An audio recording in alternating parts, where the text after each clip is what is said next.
देखा आपने, कोई भी माँ अपने बच्चे को लेकर कितनी फिक्रमंद रहती है, होना भी चाहिए। और जब मैं आपकी फैमिली गुरु हूँ तो आपके बच्चे के लिए मुझे भी फिक्र रहती है। इसीलिए आज मैं आपके बच्चे या फिर आपके करियर पर बात करूँगी।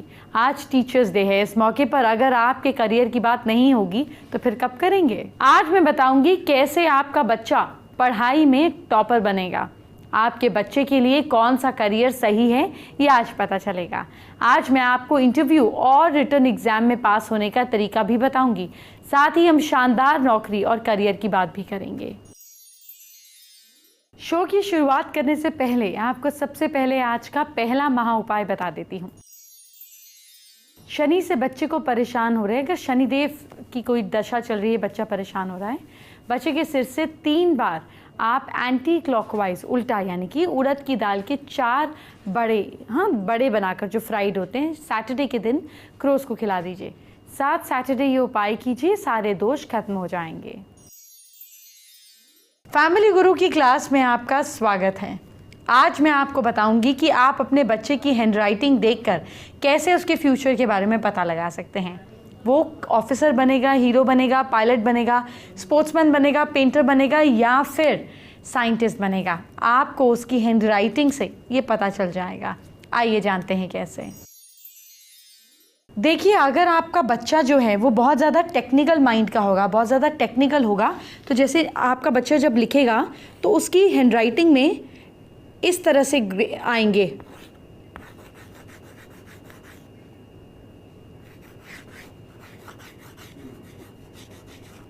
मतलब जो गोल घुमाने वाली जगह है यहाँ पर अगर एंगल्स आने लग जाएं, जैसे एन ऐसे बन जाए या ऐसे एन की बजाय ऐसे एन बन जाए या ऐसे लिखे, तो जितने ज़्यादा ये एंगल्स आएंगे, ये देख रहे हैं एंगल्स, उतना ज़्यादा बच्चा जो है वो टेक्निकल होता है। और जितना ज़्यादा बच्चा टेक्निकल होगा उतना ही ज़्यादा साइंस में, इंजीनियरिंग में इस तरफ बच्चे का रुझान होगा। अगर आपके बच्चे के अंदर क्रिएटिव एट्रीब्यूट्स होंगे तो हैंडराइटिंग कैसी होगी देखिए। जैसे बच्चा जब है लिखेगा तो सब चीज़ उसकी गोल गोल होगी। हाँ, जैसे ये ओवर कर्व्स आपको दिखेंगे, ये घूमे हुए कर्व्स, ये जितने घूमे हुए, कई बार बच्चे ऐसे भी लिखते हैं कि टुडे, और फिर ये नीचे ये ऐसे कर्व्स डाल देंगे।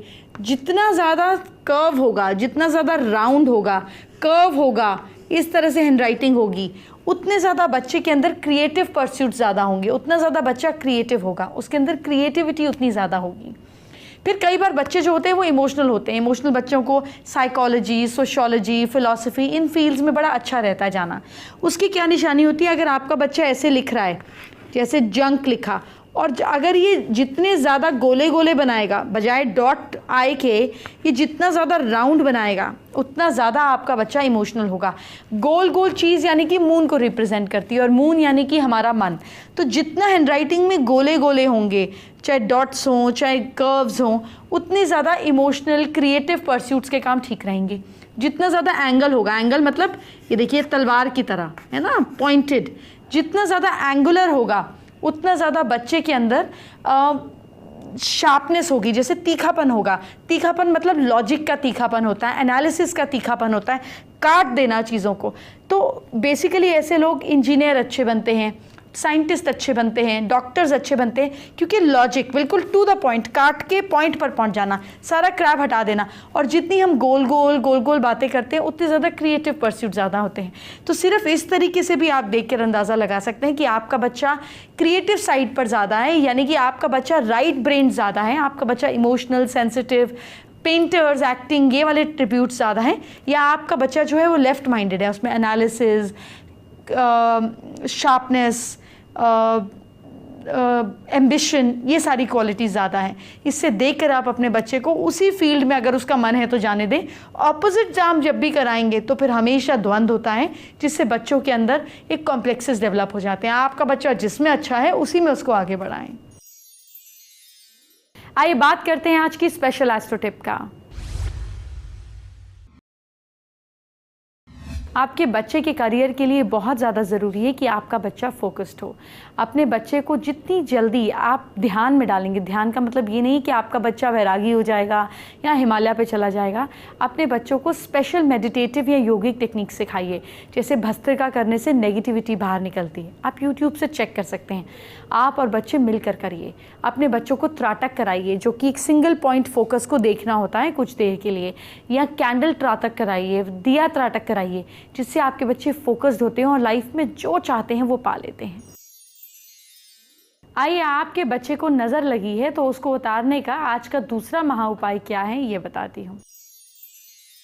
अगर नज़र लगी हुई है तो नमक, राई, प्याज के छिलके, साबुत लाल मिर्च और लहसुन लेकर अंगारे पर डाल दें उतारने के बाद, और फिर बच्चे के सिर से वापस 21 बार उल्टा घुमाइए। नज़र पत्थर भी फाड़ देती है, लेकिन ये करने से तुरंत उतर जाती है। आपकी संतान की नौकरी और करियर तब अच्छा होगा जब उसकी नींव सही होगी, मतलब जब उसका पढ़ाई में दिल लगेगा, या फिर जो भी उसके अंदर टैलेंट है उसमें उसका दिल लगेगा। इसे ठीक करने के लिए आपको अपने बच्चों को स्टडी रूम को अच्छी तरह से सजाना चाहिए। आइए जानते हैं। स्टडी रूम में वेस्ट या साउथ में बनवाना चाहिए, घर के वेस्ट या साउथ में। स्टडी रूम का रंग लाइट येलोइश, पेलिश या ऑफ वाइट हो तो बहुत अच्छा रहता है।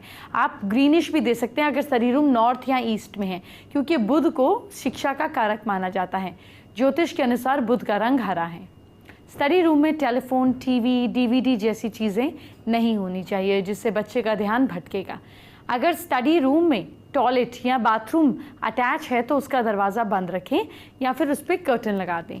स्टडी रूम में पढ़ने के लिए मेज़ कभी भी कोने में नहीं होना चाहिए। मेज़ या टेबल हमेशा रूम के बीच में या दीवार से थोड़ा हटकर होना चाहिए। पढ़ाई करते समय बच्चे का चेहरा ईस्ट या नॉर्थ डायरेक्शन में रहना चाहिए, इससे पढ़ाई में एकाग्रता बनी रहती है। स्टडी रूम में माँ सरस्वती और भगवान श्री गणेश की तस्वीर हो तो अच्छा रहता है। बुक्स को हमेशा दक्षिण या पश्चिम की दीवार के साथ अलमारी में रखना चाहिए। ईस्ट, नॉर्थ ईस्ट या नॉर्थ डायरेक्शन में बुक्स नहीं रखनी चाहिए, यहाँ पे खुद बैठना चाहिए। बुक्स कभी भी खुली या इधर उधर ना रखें, स्टडी रूम में नेगेटिव एनर्जी फैलती है। पढ़ाई की मेज़ पर ज़्यादा बुक्स नहीं होनी चाहिए।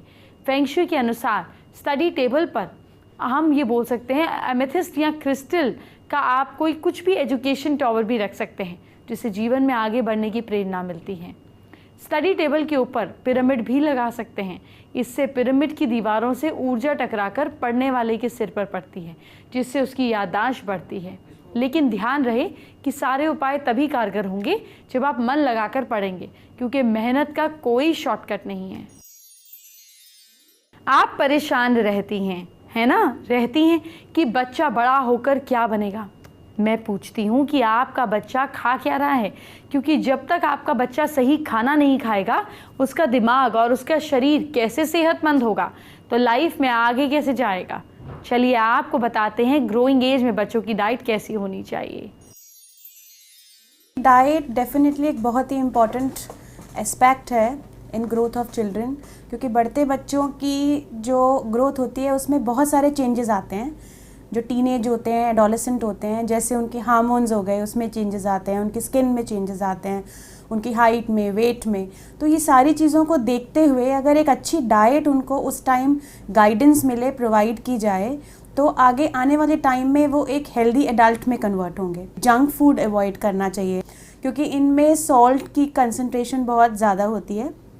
उससे बॉडी में कैल्शियम लॉस होता है, जो कि कैल्शियम जो है इस टाइम पे उनकी बोन हेल्थ के लिए बहुत इंपॉर्टेंट है। प्रोटीन्स उनकी डाइट में बहुत इंपॉर्टेंट है उनकी ग्रोथ के लिए।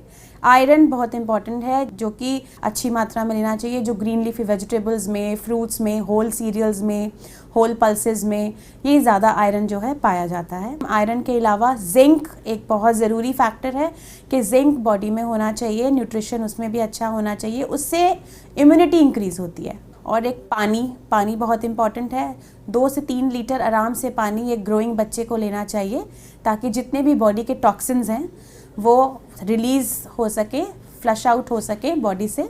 तो ये सारी चीज़ें ध्यान में रखते हुए एक एडोलेसेंस की डाइट को बहुत इम्पॉर्टेंट देनी चाहिए, एक हेल्दी डाइट होनी चाहिए। क्या बहुत सारे उपाय कर लिए लेकिन आपकी नौकरी नहीं लग रही है, ऐसा तो नहीं है कि आपका कोई ग्रह, आपकी कुंडली आपका साथ नहीं दे रही है। अगर ऐसा है तो उसका उपाय कीजिए। उपाय क्या है बताने जा रही हूँ। घर पर नवग्रह हवन या मंदिर में नवग्रह अभिषेक करवाना चाहिए। इसके प्रभाव से नेगेटिव एनर्जी दूर होती है, पॉजिटिव एनर्जी का संचार होता है। नवग्रह हवन और अभिषेक से राहु केतु के दोषों से भी मुक्ति मिलती है। सूर्योदय के समय सूर्यदेव को जल चढ़ाएं, गायत्री मंत्र या सूर्य मंत्र का जाप करें। ऐसा करने से बिजनेस में भी फायदा होगा और नौकरी लगेगी। ये लोग कारोबार करते हैं, उनके लिए व्यापार वृद्धि यंत्र एक वरदान है। इस यंत्र को अपने ऑफिस में स्थापित करें। इस यंत्र से सकारात्मक प्रभाव से धन लाभ, संतुष्टि, आर्थिक हानि का संकट दूर होता है। इसके अलावा फेंग शुई का भी उपाय कीजिए। उत्तर दिशा जल की है। नीला, काला और बैंगनी रंग कारक रंग होता है। मैंने आपको कई बार बताया है। आपको उत्तर दिशा में पानी का छोटा सा कंटेनर, फुआरा, एक्वेरियम रखना चाहिए और तरह तरह के रंगों की मछली या अन्य समुद्री जीव रखना चाहिए। साथ ही उत्तर दिशा में दीवार पर नीला या लाल चित्र भी लगाना आपके लिए नौकरी के योग बनाए रखेगा। आइए बात करते हैं आज के तीसरे महा उपाय की। अगर बच्चे को पढ़ाई में अच्छे नंबर नहीं मिलते हैं मेहनत करने के बाद भी, तो किसी ब्लाइंड बच्चे, लड़के या लड़की को अपने बेटा या बेटी मानते हुए बुक्स का दान करें या कपड़े और उसकी फीस देकर मदद करें। आपके बच्चे को इसके फायदे मिलेंगे। क्या आपकी नौकरी चल रही है लेकिन प्रमोशन नहीं मिल रहा? ऐसा हो रहा है, तरक्की की रफ्तार धीमी है। अगर ऐसा है तो आप कुछ भगवानों को प्रसन्न करना है और उनके उपाय करने हैं। क्या है वो, आइए जानते हैं। देखिए, हनुमान जी की आराधना करें। मंगलवार को शुभ मुहूर्त में हनुमान जी का चित्र प्रतिमा खरीदें और फिर उस चित्र प्रतिमा को घर लेकर आएं। जब जिस दिशा में आप सिर रखकर सोते हैं ठीक उसके सामने वाली दीवार पर हनुमान जी की फोटो लगाएं। प्रतिदिन उठने के तुरंत बाद बजरंग बली के दर्शन करें। मंगलवार अथवा शनिवार को हनुमान मंदिर में चमेली के तेल का दीपक जलाएं। हनुमान चालीसा का जाप करें। मंगलवार के दिन हनुमान मंदिर में सिंदूर चढ़ाएं। मंगलवार को बजरंग बाण का पाठ करें। हर जातक विदेश में नौकरी पाना चाहता है तो हवा में उड़ते हुए हनुमान जी का चित्र अपने घर के ऐसी जगह पर लगाएं जहां आप उस चित्र को ज़्यादा से ज़्यादा देख सकें और शनिदेव को प्रसन्न करें। शनिवार को ब्रह्म मुहूर्त में उठें। उसके बाद पूजा स्थान पर, घर, मंदिर पर पूरे विधि विधान के साथ पूजा करें। तिल, तेल और छाया पात्र का दान करें। धतूरे की जड़ धारण करें। 7 मुखी रुद्राक्ष धारण करें। शनि मंत्र का जाप करें। ओम प्राम प्रीम प्रौम स शनश्चराय नमः का जाप करें। शिव जी की पूजा करें। डेली शिवलिंग पर जल चढ़ाएं। शिवलिंग को अक्षत अर्पित करें और तो और शिवलिंग का कच्चे दूध से अभिषेक करें। शिव जी पर बेलपत्र चढ़ाएं। भगवान विष्णु को आप उनकी पूजा करें। बृहस्पतिवार के दिन आप विष्णु भगवान की पूजा करें। थर्सडे के दिन केले के पेड़ को जल चढ़ाएं। गुरुवार के दिन किसी मंदिर में पीली वस्तुओं का दान करें। मैं आपसे और बात करूं आपके बच्चों और उनके करियर की, इससे पहले कुछ खास दिखाती हूं। मज़ा तो बहुत आता है बारिश की फुहार का, लेकिन साथ में बारिश से कितनी सारी प्रॉब्लम्स आ जाती हैं। सुंदर लगना तो ज़रूरी है और बारिश हमारी सुंदरता को ख़राब कर देती है। अगर हमारा जो मेकअप है वो धुल जाए, कपड़े कैसे पहने ये भी बहुत मुश्किल है। बहुत ध्यान रखें कि जो भी कपड़े पहने वो थोड़ा सा टाइट हो लेकिन ट्रांसपेरेंट ना हो, लाइट कलर ना हो, थोड़ा सा डार्क हो सकता है। और आजकल तो बारिश के मौसम में कलरफुल कपड़े बहुत ही अच्छे लगते हैं, तो आप कलरफुल कपड़े पहने, बस थोड़ा सा ध्यान रखें। कॉटन पहनेंगे तो बहुत ही अच्छा रहता है, क्योंकि इस वक्त पसीना, जैसे ही बारिश होने वाली होती है ह्यूमिडिटी बढ़ जाती है, पसीना बहुत आता है, तो कॉटन ऐसे में बहुत ही अच्छी लगती है। मेकअप वो करें जो भीगे और धुले ना, मतलब कि ऐसा मेकअप करें जो वाटरप्रूफ हो। बेस जब लगाना है तो बेस वाटरप्रूफ लगाएं। ऐसे बेस इजीली आजकल अवेलेबल हैं, आप कहीं से भी खरीद सकते हैं। वाटरप्रूफ बेस होता है जो लगाने के बाद पाउडर से सेट कर लें तो काफ़ी देर तक टिका रहता है। चाहे बारिश में भीग के बाहर भी आ जाए कोई मुश्किल नहीं होगी, वो बिल्कुल भी निकलेगा नहीं। जो लाइनर अगर आप लगा रहे हैं वो भी वाटरप्रूफ होना चाहिए, अदरवाइज़ फेस के ऊपर काला काला कलर सा फैल जाएगा और अच्छा नहीं लगेगा। इसके साथ साथ जो मस्कारा लगा रहे हैं या तो ट्रांसपेरेंट लगाएं। अगर आपकी आई लैशेज़ बहुत ही लंबी अच्छी हैं तो ट्रांसपेरेंट लगा लीजिए, लेकिन अगर आपको आई लैशेज़ को लंबा भी दिखाना है, थिक भी दिखाना है, तो आपको डार्क कलर का यानी कि ब्लैक कलर का मस्कारा ही लगाना पड़ेगा। तो वो ऐसा लगाएं जो वाटरप्रूफ हो, ताकि आप बाहर जाएं और वो फैले नहीं। आई शेडो लगाना हो तो पहले क्रीम बेस लगा लें, उसके ऊपर आई शेडो लगाएंगे तो वो टिका रहेगा, कितना भी पानी आ जाए, कितना भी आप भीग जाए, वैसा का वैसा ही रहेगा। ब्लशर भी आप लगा रहे हैं तो पहले क्रीमी ब्लशर लगा लें और उसके ऊपर फिर पाउडर ब्लशर लगा लें, कितनी भी बारिश हो जाए वो वैसे का वैसे ही टिका रहेगा। और लिपस्टिक तो आजकल लिक्विड लिपस्टिक आराम से मार्केट में अवेलेबल है, वो टिकती भी है और इवन खाने से भी अंदर नहीं जाती, ख़राब नहीं होती, और बारिश में तो जाने का मतलब ही नहीं है। तो बिंदी की भी बात कर लेते हैं। बिंदी लगानी है तो वैसे सिंदूर की बिंदी बहुत ही सुंदर लगती है, लेकिन आजकल सिंदूर की बिंदी ना बिल्कुल नहीं। आपको लगानी है तो आप स्टिकर बिंदी लगाएं या वाटरप्रूफ पेंट की बिंदी बना सकते हैं अगर आप आर्टिस्टिक हैंड है आपका तो अदरवाइज़ बाहर इतनी सुंदर बिंदियाँ आजकल मिल जाती हैं बनी बनाई, और उनको स्टिकर बिंदी की तरह आप बस लगाइए और हो जाइए तैयार। अब हम आज के चौथे महाउपाय की बात करते हैं। बच्चा अगर याद किया हुआ लेसन कल भूल जाता है, एग्जाम्स में ब्लैंक हो जाता है, तो बच्चे को हर रोज़ एक आंवले का मुरब्बा खाने को दें, ऊपर से दूध पिएं, गुस्सा भी कम होगा और बच्चे का पढ़ाई में ध्यान भी पड़ेगा। एंटरटेनमेंट की बात बाद में, ज़रा आपके कल को देखते हैं। क्या करें आप कल अपनी राशि के हिसाब से ताकि दिन बहुत अच्छा हो, मुझसे जानिए। सबसे पहले मेष राशि की बात। मेष राशि के लोग, कल मंदिर आपको ज़रूर जाना है। लक साथ दे रहा है आपका 78%। वृश्चिक राशि के लोग, कल पार्टनर की तारीफ करें, दोनों के बीच खूब प्यार रहेगा। लक साथ दे रहा है आपका कल 76%। मिथुन राशि के लोग, अपने काम कल खुद कीजिएगा, दूसरे लोग काम बिगाड़ देंगे। और लक साथ दे रहा है आपका 67%। कर्क राशि के लोग, ऑफिस का काम घर ना लाएं। भाग्य साथ दे रहा है आपका 81%। सिंह राशि के लोग, खाने में नखरे बिल्कुल ना करें। लक साथ दे रहा है आपका 74%। कन्या राशि के लोग, सोचा हुआ काम शुरू करें, बहुत अच्छा रहेगा। भाग्य साथ दे रहा है आपका 71%। तुला राशि के लोग, पानी में फूल डालकर नहाइए। भाग्य साथ दे रहा है आपका 78%। वृश्चिक राशि के लोग, पॉजिटिव सोच रखिए, सब अच्छा रहेगा।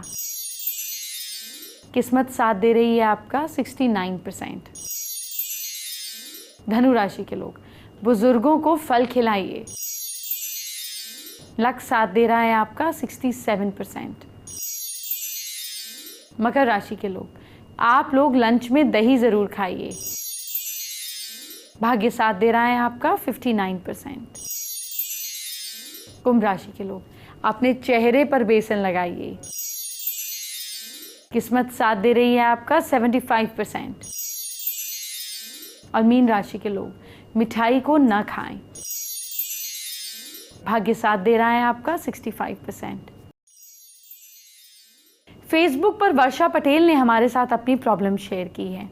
बेसिकली वर्षा को उनके हस्बैंड जो हैं और इन लॉज बहुत परेशान करते हैं, जिससे वो ठीक करने के उपाय जानना चाहती हैं। वर्षा अपने इन लॉज और हस्बैंड के साथ रिलेशनशिप ठीक करने के लिए आप अपने अंदर जो है बेस चक्रा पे काम कीजिए। कुछ देर आपको पीले कपड़े पर 40 दिन तक बैठना है, वहाँ बैठ के विष्णु सहस्त्र नाम का पाठ करना है। 40 दिन बाद चीज़ें बेटर होने लगेंगी। इसको स्ट्रॉन्ग करने के लिए लाल कपड़े पे बैठना शुरू करें और दुर्गा स्तुति करें, देखिए आपको कितना फ़र्क पड़ेगा। आइए बात करते हैं आज के 5वें और आखिरी महाउपाय की। अगर बच्चे का पढ़ाई में मन नहीं लगता तो अपने बच्चे की किताब में मोर मुकुट का चंदा में उसको रखें। उसके कमरे में नॉर्थ ईस्ट डायरेक्शन में बांसुरी लटकाएं। बांसुरी पर ओम नमो भगवते वासुदेवाय का जाप कर कर रौली और सिंदूर से लिखें। बच्चे को पढ़ाई में मन लगने लगेगा। कल हम बात करेंगे आपकी नाक की। आपकी नाक इतनी अनोखी है कि इसके सीक्रेट्स आपको कल पता चलेंगे, और शकुन अक्षकुन भी बताऊंगी, लेकिन ये कल। अब मुझे इजाज़त दीजिए, अपना ख्याल रखिए। Bye bye, take care.